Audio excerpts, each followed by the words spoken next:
बनूंगा, मैं इससे बड़ा महान बनूंगा। ठीक है, एक बार गिर गया, गलती हो गई, दंड भोगूंगा, फिर इससे ज्यादा संयम में रहूंगा। बिल्कुल मतलब एकदम फ्रेश दिमाग रखना चाहिए।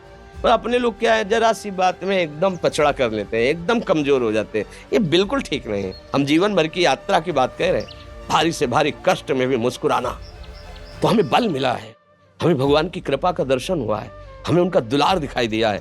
अगर ऐसे तो भाग जाते, फिर परमार्थ में थोड़ी चलना होता है। आज जो आप सुन करके लाभ लेने की चेष्टा कर रहे हो ना, ये केवल प्रवचन नहीं है, ये जीवन है। अगर ये जिए ना होते ना तो ये इसका प्रभाव नहीं पड़ता, फिर वाणी का प्रभाव नहीं पड़ता। हम इसीलिए कहते हैं, जैसे आप लोग एकदम परेशान हो जाते हैं जब बोलो, क्या हमसे ज़्यादा परेशानी होगी? दोनों किडनी खराब, दवाई लाने के लिए पैसे नहीं, पानी रखा है हम उठ के पी नहीं सकते, भीषण शरीर में कष्ट, भीषण बुखार, क्योंकि किडनी फेल, जरा में बुखार, खाने को क्या, रोटी मांग के लाओ। अगर वहाँ सब्जी मिलती है तो लाल मिर्च ऐसी पड़ के मिलती थी कि वो पा नहीं सकते थे। आप सोचो, पानी लाना है तो मुझे लाना है, पीना है तो मुझे पीना है। अगर मैं हारता तो कहाँ पहुंच जाता, क्या स्थिति होती? नहीं, मरना है, पर कदम पीछे। कोई दिन ऐसा नहीं जिस दिन सेवा ना की हो, जिस दिन सेवा ना गए हो। गुरु जी की सेवा में जाना है, पहले अपने को स्वस्थ साबित करना है, नहीं वो सेवा नहीं लेंगे। तुम बीमार हो, तुम कष्ट में हो, ऐसे उनकी दृष्टि परेशान कर दी।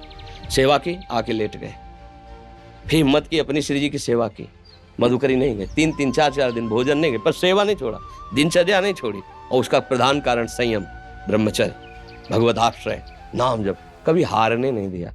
अभी भी थोड़ी देर बाद डायलिसिस शुरू हुआ, हारने, आपको हारे हुए नजर आ रहे हैं। शरीर में पीड़ा है, किडनी फेल है, ऐसा तो हम स्वस्थ बैठे हैं, पीड़ा है, बार बार प्यास लगती है, थोड़ा थोड़ा पानी मिलता है, लेकिन हम आनंदित हैं, हम प्रसन्न हैं। हम लड़ाई में हारे नहीं हैं, ना हारेंगे, हम जीत चुके हैं। हम अपने मालिक के भरोसे में अपना संवाद, तो वो ये हम अपनी बड़ाई नहीं बता रहे, हम आपको बता रहे समस्या। सोचो, तुम्हारे पास तो माँ है, भाई है, बहन है, परिवार है, कोई ना कोई तो है ना। मेरा किसी ने कभी जीवन में ध्यान भी नहीं दिया, क्यों? बचपन से बाबा जी बन गए, किसी से प्यार नहीं, किसी से संबंध नहीं, कोई जानकारी नहीं, हम कहाँ हैं वो कहाँ, किसी से कोई मतलब नहीं। अच्छा, जवान साधु कौन श्रद्धा करे? कभी गांव जाने की हिम्मत नहीं पड़ती कि रोटी मांग ले, पता नहीं लोग क्या सोचेंगे, क्या भावना कर ले। हम दरवाजे पे खड़े हैं, क्या कैसी भाव, जो हमारे सामने आकाश वृत्ति से आया यौवन अवस्था में, वही पाया, अन्यथा भूखे रह गए। जब हम हर समय अपने को विवेक के द्वारा सावधान रखे तो हम कभी निराश नहीं हुए, कभी उदास नहीं हुए, कभी ऐसा नहीं लगा कि यार हम दुखी, कभी नहीं लगा। उसी का फल है कि उस सुख का संकेत मिल गया जहाँ दुख की निशानी भी नहीं है, वही उसी के बच्चे हो। हम सब उसी धातु से बने हुए हैं। हम इतना क्यों परेशान हो जाते हैं? हम ये देखते हैं अपने लोग, थोड़ी बात बिगड़ गई परेशान, नहीं बिगड़ी तो बिगड़ जाने की संभावना में परेशान है। आज सुख है लेकिन कल सुख छिन जाएगा, तो हम आज के सुख में सुखी ना होकर कल के दुख की आने की संभावना में भयभीत हो। तो क्या हमारी सोच रह गई? हमको इतना बलवान बनना है कि सुख और दुख दोनों हमको छू न सके। भारी से भारी सुख की व्यवस्था है तो अहंकार नहीं, हर्षित होकर किसी का अपमान न करे कि हम धनी, हम पदाधिकारी, अमुक। भारी से भारी दुख आया तो हमें किसी के सहयोग की जरूरत नहीं, हम फिर अपने कदम बढ़ाएंगे, हम फिर जुड़ी हुई अपनी भावनाओं को सजाएंगे। मस्त जीवन एकदम। तुम अविनाशी के बच्चे हो।